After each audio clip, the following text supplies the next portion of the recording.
Good morning there. My name is Robinson Ario. I'm a Warri-based legal practitioner and public affairs analyst. I welcome you to the second in my series of shorts called Governance in Delta State, How It Should Be. I have made the point, and I wish to reiterate it, that this series is not intended as a destructive but constructive criticism of government. It is also not intended to make one political party look good and the other look bad. It is simply intended to make life better for you and for me, and for our children and our children's children. It is the desire of every man that today should be better than yesterday, and tomorrow should be better than today. In other words, we seek ways as human beings to make things better than they are. I am particularly concerned about the way that the state is currently being administered.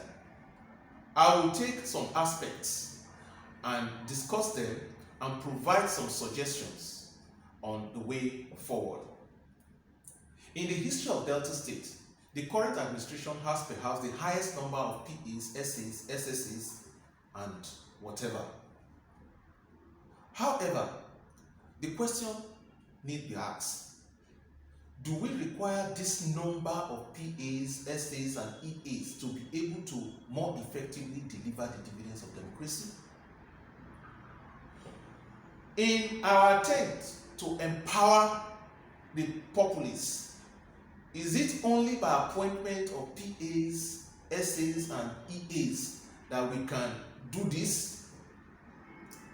As a matter of fact, is the appointment of PAs and SAs really empowerment in the true sense of the word? Because what I hear the government say is that we are appointing as many as this number of PAs because we want to empower people. Now, if we look at democracy as the government of the people, by the people, for the people, in other words, as a people participatory and people-driven government, then we must think of the utilitarian principle that looks at policies geared towards attaining the highest number of happiness for the highest number of people.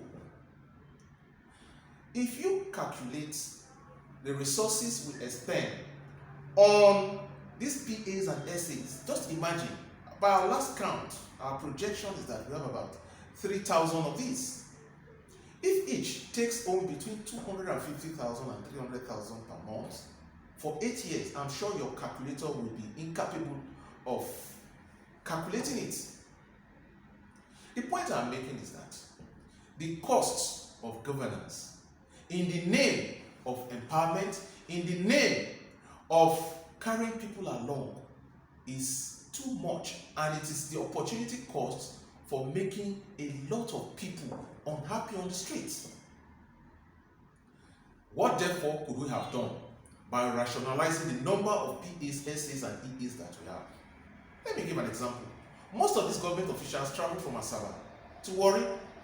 On your way, you will see interesting small-scale business men and women bring their produce to the road for sale. Have you asked yourself the question, the state of the road that leads from that road, that point of the road, to their farms? Most of them are in deplorable condition. A fixing of one of those roads will increase the productivity of these small-scale businessmen. How? It will make it faster, easier, less stressful for them to access their farm and come out of their farm. Again, if you spent 1/4 of these monies in the development of their seedlings, what they plant. In the world today, there are improved seedlings that farmers can be introduced to. If you took your time and introduced them to these seedlings, not necessarily having to spend much government money, you will be developing a sector, a segment of a small and medium scale business. And then some of these farmers have issues with storage. Most of the crops they bring out get rotting and they decay. Have we sat down to think of ways of preserving these things and making life better for them? Now, the primary duty and responsibility of government is the protection of life and property and the provision of an enabling environment for its citizenry to maximize their potentials.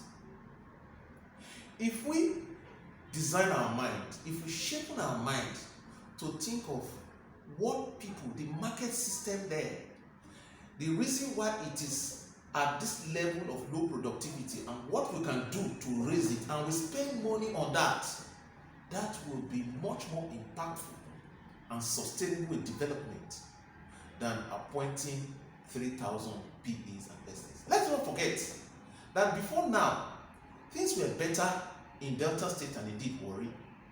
And at that time, there were not more than 10 or 5 SCs and PAs. The commissioners were enough. And the existing ministries were enough. And yet, they were able to perform and make life better for us. This is one area we need to look at. As we go on, we will look at other areas. I implore you to come with me. I only invite those who have the capacity for objectivity, because I do know that the subject matter is potentially laden with interests, biases, and sentiment. However, I do know that out there are some people who can discern and appreciate what I'm saying without tying politics or making political undertone therein. Thank you.